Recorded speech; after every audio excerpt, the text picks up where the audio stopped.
নমস্কাৰ স্বাগতম এতিয়াৰ বাতৰিলৈ ষ্টুডিঅ'ত মই প্ৰাঞ্জল আজি পুনৰ অসমত নিৰ্বাচনী ৰণসিঙা প্ৰধানমন্ত্ৰী নৰেন্দ্ৰ মোদীৰ বৰপেটা ৰোডত প্ৰথমখন জনসভাত অংশগ্ৰহণ প্ৰধানমন্ত্ৰী মোদীৰ ৮ সমষ্টিৰ ভৱানীপুৰ হৰভোগ বজালী মানস পাকাবেদবাৰী বৰপেটা অভয়াপুৰী বিজনী বঙাইগাঁও সমষ্টিৰ এনডিএৰ প্ৰাৰ্থীৰ হৈ প্ৰচাৰ হোজাই আৰু মৰাণত এনডিএৰ প্ৰাৰ্থীৰ হৈ নিৰ্বাচনী ৰণসিঙা বজাব নৰেন্দ্ৰ মোদীয়ে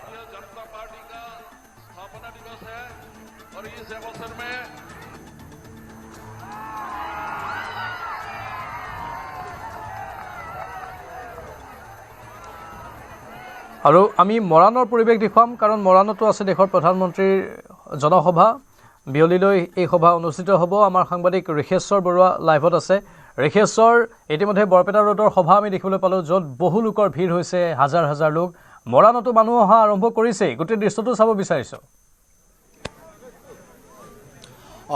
হয় নিশ্চয় ক'ব লাগিব যে বিয়লি প্ৰায় 4 বজাত প্ৰধানমন্ত্ৰী নৰেন্দ্ৰ মোদী মৰাণৰ এইখন সভাত উপস্থিত হ'ব যিহেতু এখন মৰাণৰ প'ল' ক্লাব ফিল্ড আৰু এই প'ল' ক্লাব ফিল্ডলৈ বিশাল জনসমাগম হোৱা পৰিলক্ষিত হৈছে লাহে লাহে জনসুদ বাঢ়ি অহা পৰিলক্ষিত হৈছে আৰু প্ৰায় 1,30,000 লোকৰ সমাগম হ'ব বুলি আশা কৰিছে দলীয় কৰ্মকৰ্তাসকলে আৰু ইতিমধ্যে যাৱতীয় যি ব্যৱস্থা সেই ব্যৱস্থা সকলো সম্পূৰ্ণ হৈ উঠিছে ইতিমধ্যে অতিথিসকলো ৰাজ্যসভাৰ সাংসদ যোগেন মহনক আমি দেখিছিলোঁ কিছু সময় পূৰ্বে আহিছে এনেধৰণে কিছু অতিথি অহা পৰিলক্ষিত হৈছে আৰু কোৱাৰ প্ৰয়োজন যে ডিব্ৰুগড় জিলা চৰাইদেউ জিলা আৰু শিৱসাগৰ জিলাৰ এনডিএ মিত্ৰজোঁট প্ৰাৰ্থীসকলৰ হৈ আজি নিৰ্বাচনী প্ৰচাৰ চলাব নৰেন্দ্ৰ মোদীয়ে আৰু কোৱাৰ প্ৰয়োজন যে 2016 চনতো এই যি স্থানত এই স্থানতে মোদীয়ে প্ৰচাৰ চলাইছিল আৰু সেই সভাৰ পৰা এক ৰণডংকা বজাইছিল আৰু সেই এক প্ৰকাৰ কংগ্ৰেছ নিশেষ কৰি দিছিল সেই সভাৰ জৰিয়তে বুলি ক'ব লাগিব অৰ্থাৎ সেই সময়ত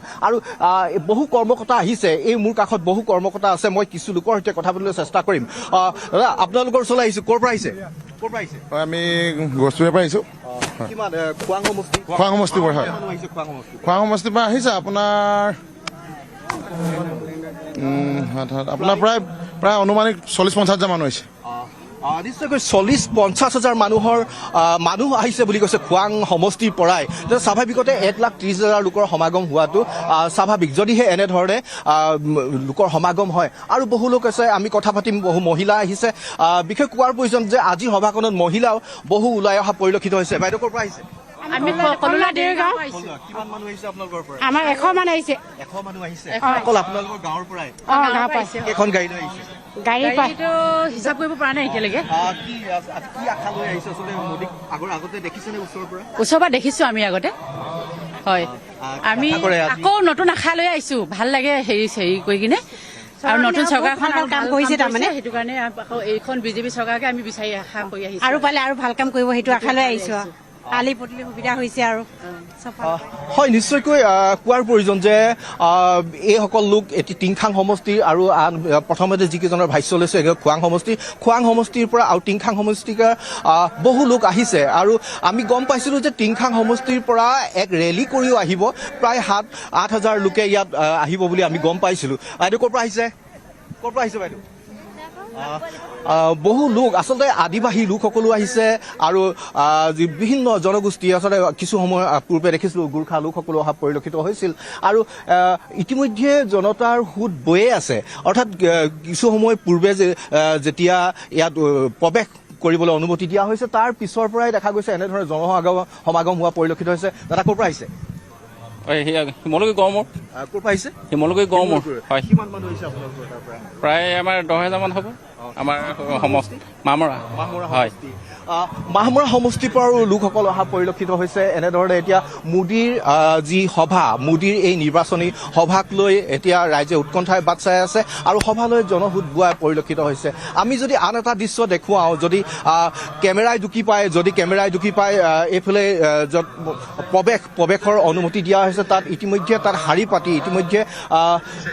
পাতি এতিয়া প্ৰৱেশ কৰিবলৈ দিয়া হৈছে আৰু তাত সম্পূৰ্ণ নিৰীক্ষণ কৰি ভিতৰত সোমাবলৈ দিয়া হৈছে ইয়াৰ বাহিৰৰ দৃশ্য দেখাইছোঁ এই যি প্ৰৱেশৰ দুৱাৰ আছে সেই দুৱাৰৰ ভিতৰ ফালে আছে এই নিৰ্বাচনী সভা য'ত মোদীয়ে আজি সম্বোধন কৰিব আৰু এক বিশাল বিশাল লোক হ'ব বুলি ইতিমধ্যে কৈছে ইতিমধ্যে দেখা গৈছে যে আৰম্ভণিতে ইয়াত বহু লোকৰ সমাগম হৈছে বহু মহিলা আহিছে বাইদেউ ক'ৰ পৰা আহিছে আমি লেজাই কলা খোৱা খোৱাং সমষ্টি হয় হয় কিমান মানুহ আহিছে আপোনালোকৰ আহিছে 50 বহুত আহিছে মোদীক আগতে আপুনি ওচৰৰ আপোনালোকে দেখিছে ওচৰৰ নাই দেখা আৰু কেনে অনুভৱ কি ক'ব বহুত ভাল লাগিছে আজি প্ৰথম আজি বহুত ভাল লাগিছে নিশ্চয়কৈ এইসকল লোকে প্ৰধানমন্ত্ৰী নৰেন্দ্ৰ মোদীক ওচৰৰ পৰা চোৱাৰ এটা হেঁপাহ লৈও আহিছে আৰু এনেধৰণে এতিয়া অহা দেখিবলৈ পোৱা গৈছে বহু লোক হাজাৰ হাজাৰ মহিলা হাজাৰ হাজাৰ লোক অহা পৰিলক্ষিত হৈছে আমি যদি সম্ভৱ হয় আৰু বহু লোকৰ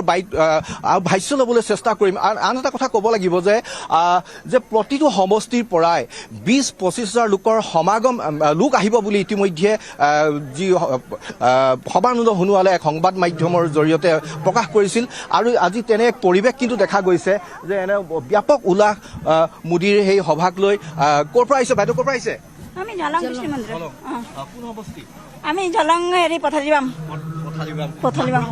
মামৰা সমষ্টি নহয় আমাৰ পথালিবাম 4 নম্বৰ ৱাৰ্ডত নিশ্চয়কৈ এয়া দেখা গৈছে এক ব্যাপক উৎসাহ আৰু এনেধৰণে এতিয়া মোদীৰ সভালৈ জনসমাগম হোৱা পৰিলক্ষিত হৈছে জনহুত হোৱা পৰিলক্ষিত হৈছে আৰু বহু লোক আহিয়ে আছে আৰু আজি সঁচাকৈ এক উল্লেখনীয় সভা হ'ব বুলি কোৱা হৈছে যিহেতু প্ৰধানমন্ত্ৰী নৰেন্দ্ৰ মোদীৰ অন্তিমখন নিৰ্বাচনী সভা 2026 নিৰ্বাচনৰ অন্তিমখন নিৰ্বাচনী সভা হ'ব এই মৰাণৰ প'ল' গ্ৰাউণ্ড ফিল্ডত আৰু পূৰ্বেতো 2016 চনত প্ৰধানমন্ত্ৰী নৰেন্দ্ৰ মোদীয়ে এই সভাৰ পৰাই নিৰ্বাচনী ৰণডংকা বজাইছিল আৰু সেই সময়ত কংগ্ৰেছক বিপুল ভোটত পৰাজয় কৰি আচলতে বহু আসন লৈ বিজেপিয়ে শাসনলৈ আহিছিল কিন্তু তেনে এক পৰিৱেশ এইবাৰো হ'ব বুলি আশা কৰিছে আৰু এনেধৰণে এতিয়া মোদীৰ সভাক লৈ মোদীৰ নিৰ্বাচনী সভাক লৈ ব্যাপক আশাৰে অহা পৰিলক্ষিত হৈছে ৰাইজৰ জনহুত বোৱা পৰিলক্ষিত হৈছে বিয়লি 4 বজাত ৰাইজে সকলোৰে আশাৰে বাট চাই থকা সেই ক্ষণ আহিব সেই এনেধৰণে এতিয়া ব্যাপক তৎপৰতা দেখা গৈছে মোদীৰ জনসভাক লৈ ধন্যবাদ জনাইছোঁ এয়া মৰাণৰ পৰা পোনপটীয়া সম্প্ৰচাৰ দেখুৱালোঁ 4 বজাত মোদীৰ এই সভা আৰু তাৰ বাবে সকলো প্ৰস্তুতি সম্পূৰ্ণ হৈছে ইতিমধ্যে বৰপেটা ৰোডৰ সভা আমি দেখিবলৈ পালোঁ য'ত হাজাৰ হাজাৰ লোকে অংশগ্ৰহণ কৰিছে আজি কেইবাখনো প্ৰচাৰ সভা এনেধৰণে চলাই গৈছে দেশৰ প্ৰধানমন্ত্ৰীগৰাকীয়ে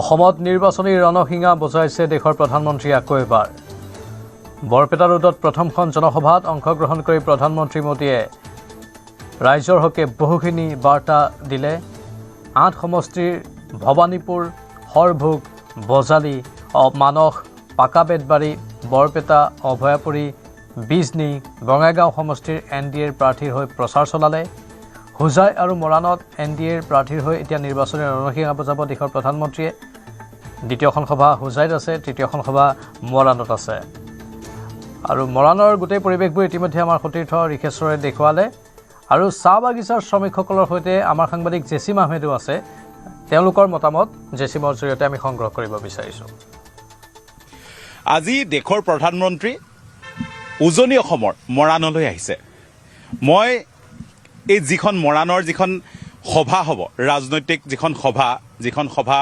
প্ৰধানমন্ত্ৰীগৰাকীয়ে বা বিজেপিৰ শীৰ্ষ নেতাগৰাকীয়ে সম্বোধন কৰিব মৰাণ প'ল' ক্লাবৰ যিখন খেলপথাৰ তাৰ কাষতে আছে মৰাণ চাহ বাগিচা মই সেই চাহ বাগিচাৰ মাজত এয়া প্ৰখৰ ৰ'দৰ মাজত যিসকল চাহ শ্ৰমিক অসমৰ অৰ্থনৈতিক বুনিয়াদ 200 বছৰৰ পৰা চহকী কৰি থকা যিসকল চাহ শ্ৰমিক সেইসকলৰ মাজত এই বাগিচাত আছো এখন মৰাণ চাহ বাগিচাৰ কাষত এইটো আলিটোৰ কাষতে এখন ব্ৰিজ আছে ব্ৰিজৰ সিফালে প'ল' ফিল্ড য'ত সভাখন অনুষ্ঠিত হ'ব 4 বজাৰ পৰা মই বাগিচাৰ পৰিৱেশটো বহু মানুহে চাব খোজে সেইকাৰণে মই দেখাইছোঁ মহিলাসকলে এইদৰে কাম কৰি আছে চাহ শ্ৰমিক তেওঁলোক যথেষ্ট কষ্ট কৰে অহোপুৰুষাৰ্থ কৰে তেওঁলোকৰ ওচৰলৈ গৈছোঁ পোনপটীয়াকৈ বাইদেউ আজি প্ৰধানমন্ত্ৰী আহিব প্ৰধানমন্ত্ৰীৰ ওচৰলৈ যাব যাম বাগিচাত কাম কৰি আছে কেনেকৈ যাব ৰাতিপুৱা সোনকালে আহিছিলোঁ এইটো কাৰণে যাম আজি চাবলৈ কাৰণে এইটো প্ৰধানমন্ত্ৰীক চাবলৈ মন গৈ আছে আগতে দেখিছে নেকি আগতে কেতিয়াবা সভালৈ গৈছে নেকি না যোৱা আজি প্ৰথম দেখিব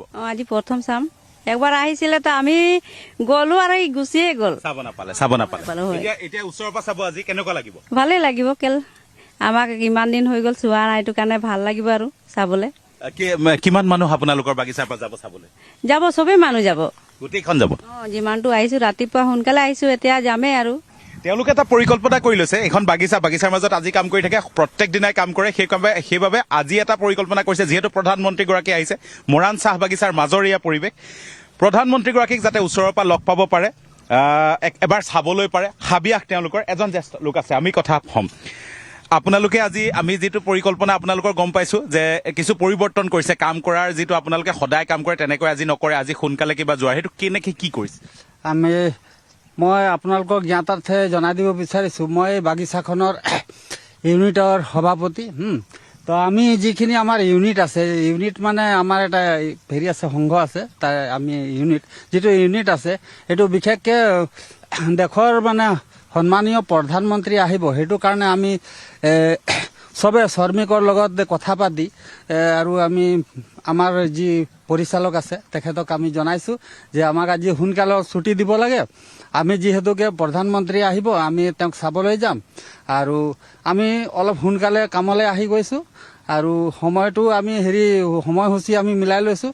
সেয়েহে আমি আজি কালি এখন কাগজ লিখি দিলোঁ, মেনেজাৰক দিছোঁ, পৰিচালকক দিছোঁ, তেখেতে সন্মত হৈছে আৰু আমাৰ গোটেই শ্ৰমিকসকলে যাতে প্ৰধানমন্ত্ৰীক চাব পাৰে তাৰ সুবিধাৰ্থে আমি এইবিলাক পৰিকল্পনা কৰি আজিৰ দিনটো আমি একবেলা কাম কৰি ছুটি কৰি আৰু সকলোৱে মানে প্ৰধানমন্ত্ৰী চাবৰ কাৰণে যাবৰ কাৰণে ওলাব। মানে মনত কেনেকুৱা লাগিছে প্ৰধানমন্ত্ৰীক কাষৰ পৰা পাব? এইটো চব খুব ভাল লাগিছে, আজি চবেই গৌৰৱান্বিত, আমি চব গৌৰৱান্বিত হৈছোঁ শ্ৰমিক ৰাইজ হৈ। বিশেষকৈ আমি যি পাওঁ নাপাওঁ, আমি আমাৰ দেশৰ প্ৰধানমন্ত্ৰী যেতিয়া আমি যিয়েজন নহওক বাৰু, আমি এই ওচৰত চাবৰ কাৰণে আৰু তেখেতক চাবৰ কাৰণে সকলোৰে আশা এটা থাকে, সেই আশাটো লৈ আমি চবে আজি বাট চাই আছোঁ আৰু আমাৰ সময় হ'লে আমি ছুটি কৰিম আৰু যামগৈ, সেইটোৱে। সময় সলনি কৰি লৈছে, কামৰ সময়সূচী সলনি কৰিছে, জীৱন দি দিয়ে চাহ বাগিচাৰ মাজত, কিন্তু আজি প্ৰধানমন্ত্ৰীক ওচৰৰ পৰা পাব, সেইবাবে আজি সময় অকণমান সলনি কৰিছে।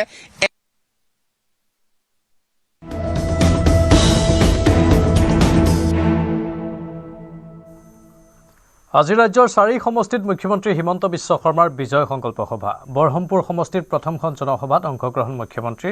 বৰহমপুৰ উচ্চতৰ মাধ্যমিক খেলপথাৰত অনুষ্ঠিত জনসভাত বিজেপিৰ প্ৰাৰ্থী জিতু গোস্বামীৰ হৈ বিজয় সংকল্প সভাত প্ৰচাৰ মুখ্যমন্ত্ৰীৰ। বৰহমপুৰত নিৰ্বাচনী প্ৰচাৰ চলাই মুখ্যমন্ত্ৰী ৰাওনা হ'ব বিহালীলৈ। বিহালীত সমষ্টিটোৰ প্ৰাৰ্থী মনীন্দ্ৰ দাসৰ হৈ বেদেতিস্থিত কেথলিক হস্পিটেল খেলপথাৰত অনুষ্ঠিত বিজয় সংকল্প সভাত প্ৰচাৰৰ চলাব মুখ্যমন্ত্ৰীয়ে। তাৰ পাছতে বিশ্বনাথত প্ৰচাৰ চলাবলৈ ৰাওনা হ'ব মুখ্যমন্ত্ৰী। এই সমষ্টিটোৰ বিজেপি প্ৰাৰ্থী পল্লৱ লোচন দাসৰ হৈ বিশ্বনাথৰ কমলাকান্ত ক্ষেত্ৰত অনুষ্ঠিত জনসভাত নিৰ্বাচনী প্ৰচাৰ চলাব মুখ্যমন্ত্ৰীয়ে। বিশ্বনাথৰ পাছতে বিয়লিলৈ বৰচলা সমষ্টিত উপস্থিত হৈ বিজেপি প্ৰাৰ্থী ঋতুবৰণ শৰ্মাৰ হৈ মুখ্যমন্ত্ৰীয়ে চলাব প্ৰচাৰ। বৰচলাৰ যুগল উচ্চতৰ মাধ্যমিক বিদ্যালয় খেলপথাৰত অনুষ্ঠিত বিজয় সংকল্প সভাত প্ৰচাৰ চলাব মুখ্যমন্ত্ৰী ডক্টৰ শৰ্মাই। বৰচলাত নিৰ্বাচনী প্ৰচাৰ সামৰি তেজপুৰত মুখ্যমন্ত্ৰীৰ বিশাল ৰোড শ্ব'ত ভাগ ল'ব। তেজপুৰৰ কোৰ্ট চাৰিআলিৰ পৰা ধনুৱানগৰ তিনিআলিলৈ ৰোড শ্ব'ৰ জৰিয়তে মুখ্যমন্ত্ৰীয়ে NDA প্ৰাৰ্থী পৃথ্বীৰাজ ৰাভাৰ হৈ প্ৰচাৰ চলাই দিনটোৰ কাৰ্যসূচীৰ সামৰণি মাৰিব।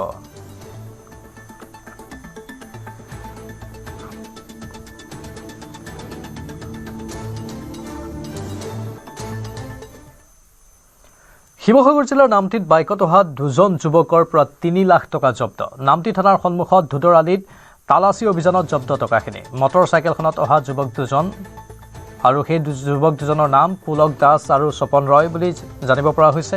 নামটি আৰক্ষীয়ে 3 লাখ টকা জব্দ কৰাৰ লগতে 2জন যুৱকক আটক কৰি তদন্ত আৰম্ভ কৰিছে।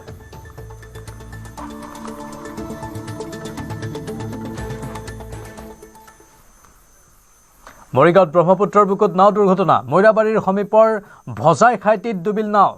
ব্ৰহ্মপুত্ৰৰ বুকুত সন্ধানহীন 3জন লোক। কথম্পি প্ৰাণ ৰক্ষা 17গৰাকী পুৰুষ মহিলাৰ টুলুঙা নাৱেৰে আহি থকা অৱস্থাতেই দুৰ্ঘটনা সংঘটিত হয়। সন্ধানহীন মুবাশ্বেৰ আহমেদ নামৰ এটি 15 বছৰীয়া কিশোৰ, সন্ধানহীন ৱাহেদ আলী আৰু আইনুল হক নামৰ 2জন।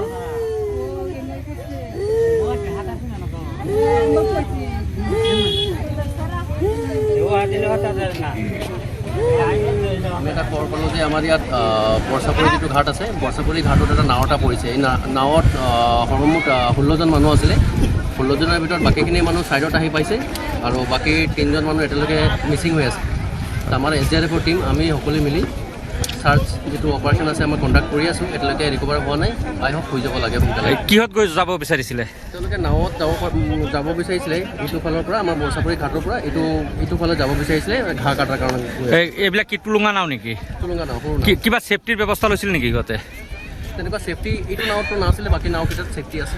সেইটো নাও তেওঁলোকে ইয়াতে নিজে ইউজ কৰে। আৰু কেইজন মানুহক এতিয়াও বিচাৰি পোৱা নাই? এতিয়ালৈকে 3জন মানুহ বিচাৰি পোৱা নাই। বিধায়ক বিশ্বজিৎ ফুকনৰ ঘৰত গ্ৰেনেড উদ্ধাৰ হৈছে। বিশ্বজিৎ ফুকনৰ সৰু পথাৰৰ পুৰণি ঘৰত উদ্ধাৰ গ্ৰেনেড। পিন খোলা অৱস্থাত উদ্ধাৰ গ্ৰেনেডটো। পিন খোলাৰ পিছতো বিস্ফোৰিত নহ'ল গ্ৰেনেডটো। বৰপথাৰ থানাত ইতিমধ্যেই বিশ্বজিৎ ফুকনে এজাহাৰ দাখিল কৰিছে।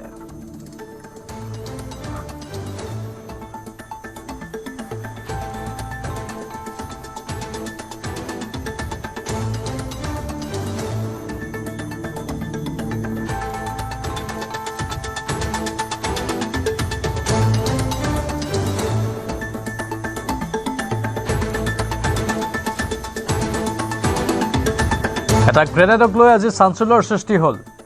CCTVৰ কিছু দৃশ্য আহিছে এই গ্ৰেনেডটো নিক্ষেপ কৰাৰ। আমি দেখুৱাইছোঁ সেই দৃশ্যবোৰ আপোনালোকক। কোনে গ্ৰেনেডটো নিক্ষেপ কৰি গ'ল এতিয়ালৈকে স্পষ্ট হোৱা নাই, কিন্তু গ্ৰেনেডটো উফৰি অহাৰ দৃশ্য দেখুৱাইছোঁ। কোনোবাই এই গ্ৰেনেডটো যে দলিয়াই গৈছিল CCTV ভিজুৱেলত এই দৃশ্যবোৰ বন্দী হৈছে। সৌভাগ্যৰ বিষয় যে বিস্ফোৰিত নহ'ল গ্ৰেনেডটো, কিন্তু গ্ৰেনেডটো দলিওৱাৰ, গ্ৰেনেডটো উফৰি অহাৰ ইয়াৰ দৃশ্য। বিপৰীত দিশৰ পৰা এই গ্ৰেনেডটো দলিওৱা হৈছিল আৰু তাৰ পৰা আঁতৰি গৈছিল, কিন্তু কোনে দলিয়ালে সেয়া স্পষ্ট হোৱা নাই। এইটো গ্ৰেনেড। পিন খোলা অৱস্থাত গ্ৰেনেডটো উদ্ধাৰ কৰা হৈছে বিশ্বজিৎ ফুকনৰ ঘৰত। ঘৰৰ চৌহদত উদ্ধাৰ কৰা হৈছে গ্ৰেনেডটো আৰু আৰক্ষীৰ ওচৰত ইতিমধ্যে এজাহাৰ দাখিল কৰা হৈছে। CCTVত এই গ্ৰেনেডটো দলিয়াই দিয়াৰ দৃশ্য দেখুৱাইছোঁ। উফৰি অহাৰ দৃশ্য গ্ৰেনেডটো, কিন্তু বিপৰীত দিশৰ পৰা যিজন ব্যক্তিয়ে গ্ৰেনেডটো দলিয়াইছিল সেই ব্যক্তিজনৰ মুখমণ্ডল CCTV কেমেৰাত ধৰা পৰা নাই। ইতিমধ্যে চাঞ্চল্যৰ সৃষ্টি হৈছে। আৰক্ষীয়ে তদন্ত আৰম্ভ কৰিছে আৰু স্থানীয় লোকসকলে আশা প্ৰকাশ কৰিছে যে তদন্তৰ অন্তত সকলো কথা স্পষ্ট হ'ব, ইয়াৰ আঁৰত কোন জড়িত। পেৰেণ্টছৰ পৰা আমি গ্ৰেনেডৰ যোনটো লিভাৰ থাকে সেইটো দেখি পোৱা নাই। বাকী আমাৰ বম ডিছপ'জেল স্কোৱাড আহি আছে, এক্সপাৰ্ট আহি আছে, তো তেওঁলোকে আপোনাৰ ডিটেইলছ ক'ব পাৰিব। কিবা প্ৰথম পৰ্যায়ত প্ৰাথমিক তদন্ত কিবা CC কেমেৰা আছে, গতিকেখিনি চেক কৰি আছোঁ। CC কেমেৰাখিনি ক'ত কেনেকৈ আমি ইনভেষ্টিগেশ্যন কৰি আছোঁ। কিন্তু বৰ্তমান সক্ৰিয় নহয় নেকি ছাৰ? ফ্ৰম দ্য এপিয়াৰেঞ্চটো এইটো লিভাৰটো নাই যেন লাগিছে। হয়, বাকীটো আমাৰ বম ডিছপ'জেল স্কোৱাড আহি আছে, এইটো তেওঁলোকে ছাৰ CCTV কিবা পাইছে নেকি? নাই, চেক কৰি আছে। যথেষ্ট শক্তিশালী আছিলে নেকি ছাৰ? এইটো এতিয়া কি গ্ৰেনেড আছে ওচৰৰ পৰা চালে গম পোৱা যাব। বম ডিছপ'জেল স্কোৱাড আছে। আহি থকা বহাগ বিহুৰ বাবে খাদ্য খুৱাবৰ বাবে আমি সেই ৰভাখনৰ ওচৰলৈ যেতিয়া পোনপ্ৰথমতে গৈছিলোঁ, ৰভাখন আমি চাবৰ বাবে তাত যিহেতু কিছু পুৰণি সা সামগ্ৰী ৰং কৰিবলৈ দিয়া হৈছিলে। কেনেকৈ ৰং কৰিছে বুলি মই যেতিয়া প্ৰত্যক্ষভাৱে চাবলৈ গৈছিলোঁ, চোৱাৰ আমি ওচৰতে দেখিবলৈ হৈছে এটা ক'লা ৰঙৰ তাত এটা বস্তু পৰি থকা দেখিছিলোঁ। আৰু বস্তুটো পৰি থকা কিনো পৰি আছে বুলি হাতে যেতিয়া লৈ পেলাই চাইছোঁ, সেইটো এটা গ্ৰেনেড পৰি আছে বুলি আমি অনুমান কৰিলোঁ। আৰু লগে লগে আমি আমাৰ যিজন বৰ্তমানৰ বিধায়ক মহোদয়ক আমি এটা হোৱাটছএপত ফটো প্ৰেৰণ কৰিলোঁ। আৰু প্ৰেৰণ কৰাৰ লগে লগে তেখেতে কৈছে এইটো গ্ৰেনেড হয়, তহঁতি তাৰ পৰা আঁতৰি দে বুলি কৈছে। আমি সিমানে পোনপ্ৰথমতে আমি দেখা পাইছিলোঁ। চাওক, যিহেতু নিৰ্বাচনৰ সময়ত ইয়াত আমাৰ বিভিন্ন, আপোনালোকে জানে, ইয়াত নিৰ্বাচনৰ সময়ত বিৰোধী বা যিসমূহ লোক থাকে তেখেতসকলৰ কিছু নিৰ্বাচনৰ হিংসাত্মক ঘটনা হ'ব পাৰে বুলি আমি অনুমান কৰিব পাৰিছোঁ। নিশ্চিতভাৱে চাঞ্চল্যকৰ ঘটনা সংঘটিত হৈছে সৰুপথাৰ সমষ্টিৰ বিধায়ক বিশ্বজিৎ ফুকনৰ বাসগৃহত। যি পুৰণা বাসগৃহ আছে চাংপচিত, সেই বাসগৃহত এটা গ্ৰেনেড উদ্ধাৰ হৈছে। আজি পুৱা এটা গ্ৰেনেড প্ৰত্যক্ষ কৰিছে আৰু মই কেনেবাকৈ সেই দৃশ্য দেখুৱাব অনুৰোধ কৰিছোঁ। এই অঞ্চলটোতে সৰুপথাৰ সমষ্টিৰ বিধায়ক বিশ্বজিৎ ফুকনৰ চাংপচিত পুৰণা যিটো বাসগৃহ আছে, বাসগৃহত এই অঞ্চলতে আজি পুৱাই এটা গ্ৰেনেড প্ৰত্যক্ষ কৰা আৰু গ্ৰেনেড প্ৰত্যক্ষ কৰাৰ পিছত চাঞ্চল্যৰ সৃষ্টি হৈছে। যিহেতু মিত্ৰ দলৰ প্ৰাৰ্থী বিজেপি অসমৰ মিত্ৰ দলৰ প্ৰাৰ্থী বিশ্বজিৎ ফুকন ডাঙৰীয়া ইতিমধ্যে সৰুপথাৰ বাসগৃহৰ পৰা ইতিমধ্যে নিৰ্বাচনী কাম কাজ চলাই আছে। কিন্তু সেই সময়তে এই ধৰণে তেওঁ পুৰণা বাসগৃহ তেওঁ ক'ৰ পৰা এই গ্ৰেনেডটো উদ্ধাৰ আহি পালেহি, কেনেকৈ গ্ৰেনেড আহি পালেহি, তাক চাঞ্চল্যৰ সৃষ্টি হৈছে। আমি কৈছে বিশ্বজিৎ ফুকনৰ যিটো পুৰণা বাসগৃহ আছে, যথেষ্ট সংখ্যক লোক আহি উপস্থিত হৈছিল। তেওঁ ভাতৃ দেৱজিৎ ফুকন প্ৰবক্তা তেওঁ আহি উপস্থিত হৈছিল। যথেষ্ট সংখ্যক লোক আহি শুভাকাংক্ষী আহি উপস্থিত হৈছিল। আৰু আমি দেৱজিৎ ফুকনৰ পৰা তেওঁ পোনে পোনে চেষ্টা কৰিম।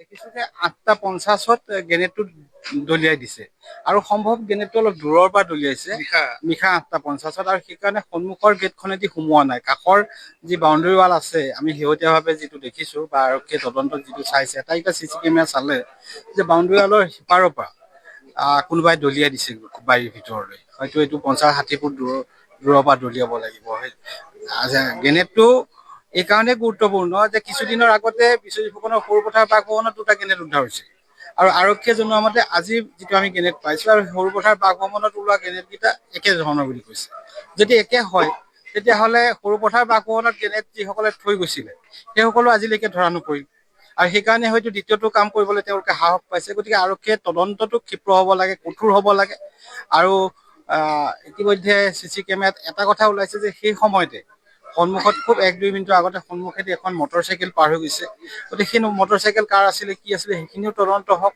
আৰু সেই তদন্ত সঠিকভাৱে হওক আৰু উচিত শাস্তি হওক আমি মানে পৰিয়ালৰ তৰফৰ পৰা কঠোৰতম শাস্তি দাবী কৰিছো একদম একজেক্ট ডেটটো পাহৰিছো মই এবছৰমান চাগে হ'ল সেই সময়ত সৰুপথাৰ বাসগৃহটো অলপ বনাই থকা হৈছিল তাৰ কাষত থকা এটা ভঁৰাল ঘৰত কোনোবাই 2টা পুৰণা গ্ৰেনেড থৈ গৈছিলে কোনোবা আছিলে নেকি এই ঘৰটোত আমাৰ কিছু সংখ্যক লোক আছিল যিসকলে কাম কাজ কৰি আছিলে একদম আমাৰ পৰিয়ালৰ লোক কালি নাছিল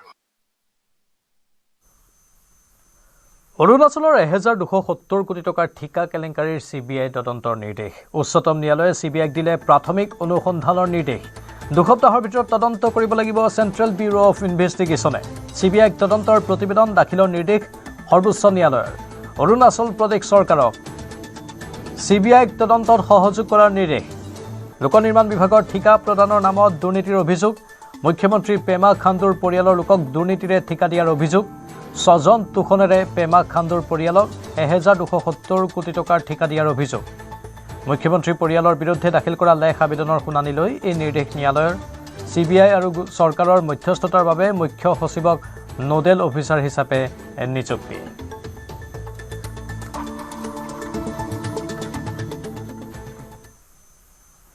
মাজবাট বিধানসভা সমষ্টিত উন্নয়নৰ শ্লোগান লৈ নিৰ্বাচনী যুঁজত অৱতীৰ্ণ হৈছে BPF প্ৰাৰ্থী চৰণ বড়ো বিপুল ভোটত জয়ী হ'ব দুবাৰৰ বিধায়ক চৰণ বড়ো BTCৰ 15 সমষ্টিত এখনো আসন UPPLে নাপায় বুলি মন্তব্য কৰে প্ৰাৰ্থীগৰাকীয়ে অভিলেখ সংখ্যক ভোটত জয়ী হ'ব বুলি দাবী চুবুৰীয়ে নিৰ্বাচনী প্ৰচাৰ অভিযান চলাইছে চৰণ বড়োৱে ৰাস্তা ঘাট বাট পথ চিকিৎসা সেৱা শিক্ষাৰ উন্নয়নৰ প্ৰতিশ্ৰুতি লৈ সমষ্টিৰ জনতাৰ মাজত চৰণ বড়ো কিমান ভোটৰ ব্যৱধানত বিজয়ী হ'ব তাক লৈহে আচলতে তেওঁ প্ৰচাৰ আৰম্ভ কৰিছে মোৰ লগত চৰণ বড়ো আছে কি ক'ব যেহেতু আপোনাৰ প্ৰতিদ্বন্দ্বী ইতিমধ্যে নাই বুলিয়ে ক'ব লাগিব সমষ্টিত নাই গতিকে আপুনি নিৰ্বাচনত কিমান ভোটত অগ্ৰসৰ হ'ব তাক লৈহে আচলতে প্ৰচাৰ কৰিছে কেনেকুৱা প্ৰতিদ্বন্দ্বী আছে নাছে মই এইটো চোৱা নাই কিন্তু 1.5 লাখ ভোটৰ ভিতৰত আমি কিন্তু 1 লাখ ভোট পাম এইখিনি আমাৰ হিচাপত আহিছে কি কাৰণত আচলতে আপুনি নিৰ্বাচনত নামাৰ লগে লগে যিবিলাক আছিলে আপোনাৰ বিৰোধী নিস্তেজ হৈ যোৱা পৰিলক্ষিত হৈছে কি কাৰণত এইটো কি কাৰণ বুলি ক'লে তেওঁলোকতো ব্যস্ত নাই আপোনালোকে চাওক কংগ্ৰেছ দলটো এতিয়া লাষ্ট মানে 15 বছৰৰ পৰা ইয়াত ভোট ল'ব পৰা নাই তো কংগ্ৰেছৰ স্থিতি দিনে দিনে দুৰ্বলৰ পৰা দুৰ্বল হৈ গৈছে কংগ্ৰেছ পাৰ্টিটো দিলেও কংগ্ৰেছৰ প্ৰতি মানুহৰ আশা কমি গৈছে তো কংগ্ৰেছ কেনেকৈ তিষ্ঠিব পাৰিব ইয়াতে বাকী UPPL যি থাকিল যোৱা BTC ইলেকশ্যনলৈকে তেওঁলোকে চৰকাৰ আছে বুলি অকণমান তেওঁলোকে নিজৰ হেৰিটো দেখাইছিল কিন্তু চৰকাৰ থকা সত্ত্বেও যি ধৰণে যোৱা BTC তেওঁলোকৰ ৰিজাল্ট হ'ল মানুহে আৰু তেওঁলোকৰ ওপৰত মানে কোনো আস্থা ৰাখিব পৰা নাই তেখেতসকল যে পুনৰ জিকি আহিব এইটো মানুহে এতিয়া বিশ্বাস নকৰে যাৰ ফলত এতিয়া UPPLৰ এই একে অৱস্থা তেওঁলোকেও এতিয়া থাকা নাথাকা একে হৈছে আৰু মই শুনামতে UPPLৰ প্ৰাৰ্থীজনে নিজৰ কাৰণে কেম্পেইনিং কৰা নাই আনৰ কাৰণে বোলে কেম্পেইনিং কৰি আছে মন্ত্ৰী হিচাপে নিৰ্বাচন খেলাৰ বাবে এনেকুৱা হৈছে নে কি বুলি ভয় খাইছে নেকি নাই মানুহবিলাকৰ কথা কি আৰু নিজৰ নোৱাৰিলে আৰু বেলেগক বেয়া কৰিবলৈ চেষ্টা কৰে কিন্তু একো এফেক্ট নহয় একো আমাৰ ক্ষতি নহয় UPPL কেই নম্বৰ মানত থাকিব নম্বৰটো ক'ব নোৱাৰিম মই নম্বৰ ক'ব নোৱাৰিম কিন্তু 1,45,000 যদি পলিং হয় 1 লাখটো আমাৰ থাকিব বাকী 45টো তেওঁলোকৰ মাজত ভাগ বতৰা হ'ব চৰণ বড়ো বিজয় হ'ব নিশ্চয় 100% আপোনালোকক যিহেতু মুখ্যমন্ত্ৰী হিমন্ত বিশ্ব শৰ্মাই বিভিন্ন অভিলাষী আঁচনি দিছে সেই আঁচনিবিলাক আপোনালোকে পাইছে সকলোৱে এবাৰ চৰণ বড়োৰ মন্ত্ৰিত্ব বিচাৰিব নিশ্চয় আৰু মন্ত্ৰিত্ব হ'বই পাবই কিমান ভোটত জয়ী কৰাব আমি সেইটোৱে লাগি আছোঁ কিমান বেছি ভোটত জিকাব পাৰোঁ আমি সেইটোৱে লাগি আছোঁ হয় আৰু জিকিব নিশ্চয় 100%। কি ক'ব বাইদেউ? হয় নিশ্চয়কৈ চৰণ বড়ো ছাৰক আমি আজি 10 বছৰ কাল তেখেতে আগৰ পৰাই কাম কৰি আছে, আগলৈ তেখেতে ভাল কামেই কৰি যাব আৰু লগতে এতিয়া NDO জড়িত হৈ আছে যেতিয়া নিশ্চিতভাৱে তেখেতে জয়ী হ'ব। আমিও তেখেতক সহায় কৰিম ভৱিষ্যতলৈকে কামত আগবঢ়াই যোৱাৰ কাৰণে। চৰণ বড়োৰ মন্ত্ৰিত্ব বিচাৰিব? বিচাৰিম নিশ্চয় হয়। এতিয়াতো কি হ'লে আৰু কাম কৰিব সুবিধা পাব তেখেতে, তেতিয়া আমাৰ ৰাইজৰ কাৰণে ভাল হ'ব আৰু এয়া আমি বিচাৰোঁ। হয় কি ক'ব দাদা? চাওক 9 তাৰিখে মাত্ৰ আনুষ্ঠানিকতাহে বাকী আছে। ইতিমধ্যে চৰণ বড়ো ডাঙৰীয়া জয়ী হোৱাটো বিজয়ী, কাৰণ ইয়াত ভাৰতীয় জনতা পাৰ্টি আৰু BPF দল দুয়োটা দল যেতিয়া একত্ৰিত হৈছে, এক হৈ যোৱাৰ লগে লগে গোটেই ভোটাৰ ৰাইজ একত্ৰিত হৈ এই নিৰ্বাচনত অৱতীৰ্ণ হৈছে। গতিকে চৰণ বড়োৰ বিজয়ীটো মাত্ৰ আনুষ্ঠানিকতা বাকী 9 তাৰিখে, বাকী 4 তাৰিখে গমেই পাব যে চৰণ বড়ো ডাঙৰীয়া বিপুল ভোটত মাজবাট বিধানসভা সমষ্টি অভিলেখ গঢ়িব। তেজপুৰৰ অগ্ৰণী মহিলা অনুষ্ঠান সতী ৰাধিকা মহিলা সমিতিৰ বিহু কৰ্মশালা সামৰণি পৰিছে। ত্ৰিমূৰ্তি উদ্যানত বিহু নাচ আৰু ঢোল-বাদনৰ 21-দিনীয়া কৰ্মশালা অনুষ্ঠিত কৰা হৈছিল। সামৰণি অনুষ্ঠানত প্ৰশিক্ষাৰ্থীসকলক বিশিষ্ট ব্যক্তিৰ উপস্থিতিত মানপত্ৰ প্ৰদান কৰা হয়। সামৰণি অনুষ্ঠানত পৰিৱেশিত বিহুৱে এক বিহুময় পৰিৱেশ সৃষ্টি কৰে আৰু সকলোৰে মাজত আনন্দময় পৰিৱেশৰ সৃষ্টি হয়।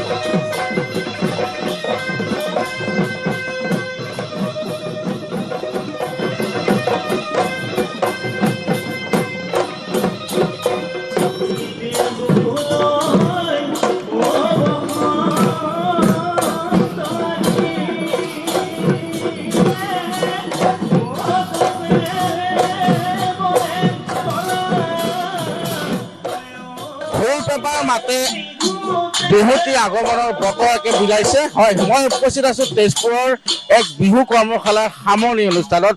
তেজপুৰ সতী ৰাধিকা মহিলা সমিতিৰ উদ্যোগত যি 21-দিনীয়া বিহু নাচ আৰু ঢোল বাদনৰ তেওঁলোকে প্ৰশিক্ষণ প্ৰদান কৰিছিল, সেয়া সামৰণি পৰিছে আৰু সামৰণি পৰিৱেশ দেখুৱাইছো মই।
যিহেতু বিহুৰ পৰিৱেশ দেখুৱাইছো আৰু এই মুহূৰ্তত উদ্যোক্তা আছে, মই উদ্যোক্তাৰ লগত কথা পাতিম।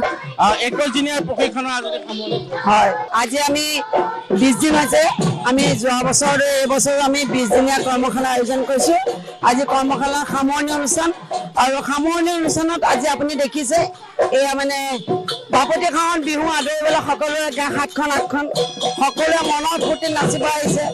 আৰু বিহু বুলি ক'লে এনেও আমি ভাল লাগে, আমাৰ অসমীয়া মানুহ, আমাৰ স্বাভিমান আছে বিহুৰ প্ৰতি। গতিকে আমাৰ মানে আৰম্ভণি আজি এয়া বিহু সামৰণি। নিশ্চিতভাৱে পৰিৱেশটো দেখুৱাইছো আমি।